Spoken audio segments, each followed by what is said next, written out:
All right, Alexander, let's talk about what is happening in Georgia, the protests that are taking place in the capital in Tbilisi, right outside of the parliament building.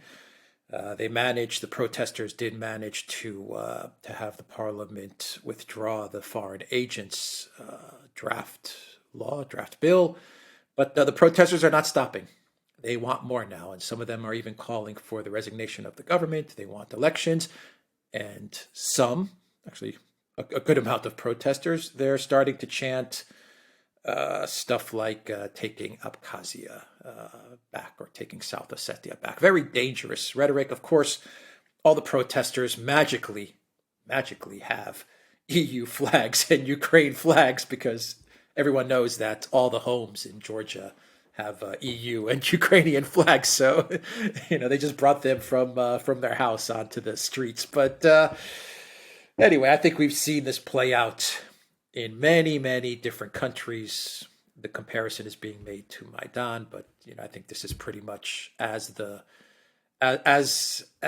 the script of regime change. This is following it by the book. Color revolutions, regime change. What do you make of what is happening in Georgia? Absolutely, this is a classic color revolution operation. I mean, if you go back to the Foreign Agents Law, why was it proposed in the first place? Obviously, because the current Georgian government, which is now fighting for its life, was worried that it was about to be targeted by a colour revolution. That's why they proposed this law.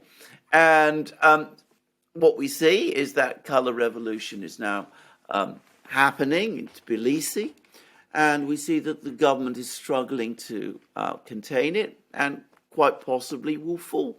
I mean, this is because Georgia is a politically fragile place.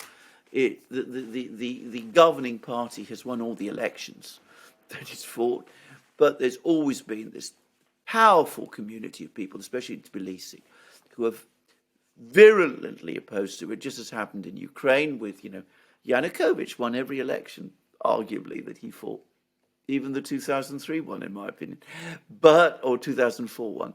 But that didn't prevent people coming out onto the streets, pushing him out of power. And I think we're seeing exactly the same thing happen in Georgia. And it's the same people who are guiding the events in Georgia, who guided the events in Ukraine.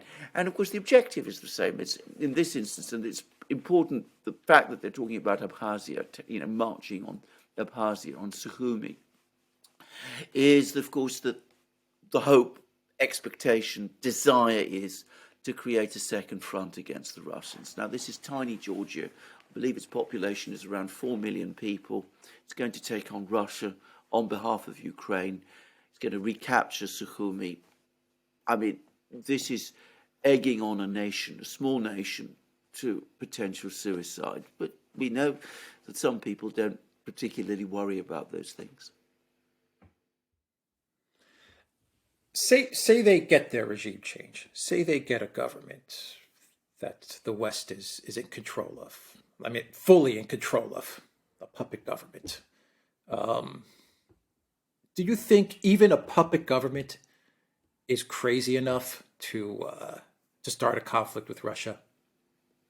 Well, that's a very good question, and I do wonder about that, actually. I mean, I'm going to say something else, which is that, I'm not fully aware of the full nature of the military balance now in the Caucasus, and it may be that the Russians might have to transfer some troops to the Caucasus. Though they've got plenty of troops, by the way, in reserve in Russia itself, but precisely this sort of eventuality. So we're not looking at a shortage of troops to deal with this, but it may have to do that. The other thing is, of course, there's also the question of the militias I call them militias, the security forces that South Ossetia and Abkhazia run by themselves.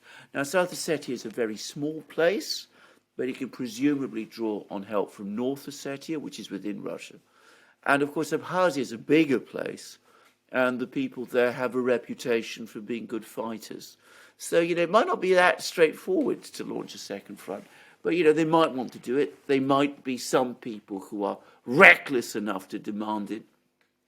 The government itself that is formed might know better, but it might have difficulties restraining the hotheads. Who could say?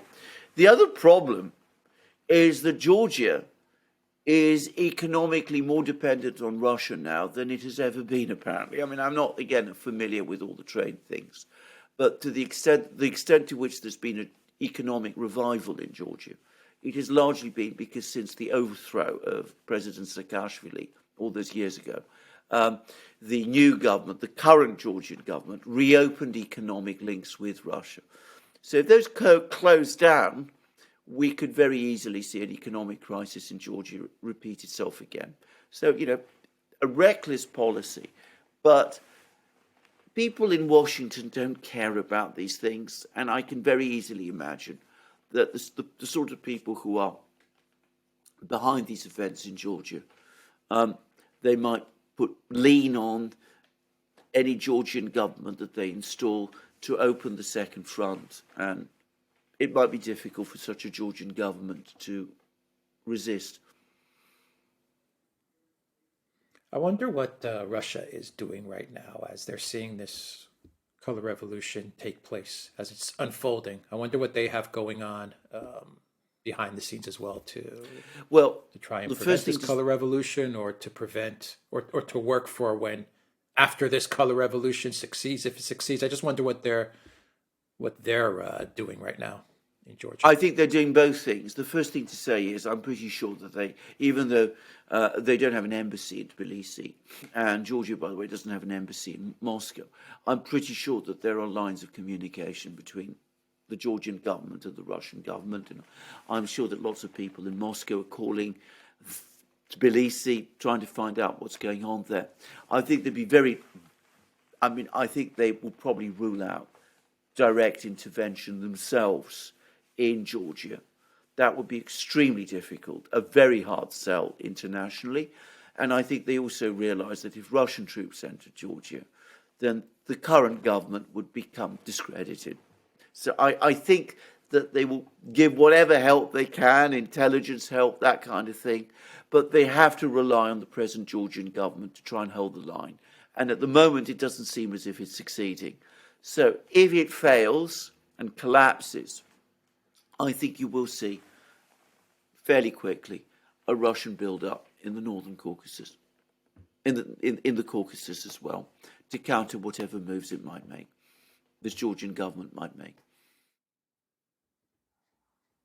Yeah, so bad for the people of Georgia to go along with this. I mean, this is a reckless idea. Very bad idea.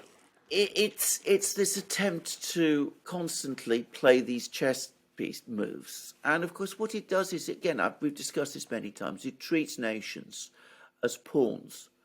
And it is totally indifferent to the fate of the people who are used as pawns, which to my mind is immoral. But, there we are. That's how some people think. If you go to sort of neocon type publications in the US, that is how they write. I mean, everything is an elaborate chess game. It's never about the people who actually live in these countries.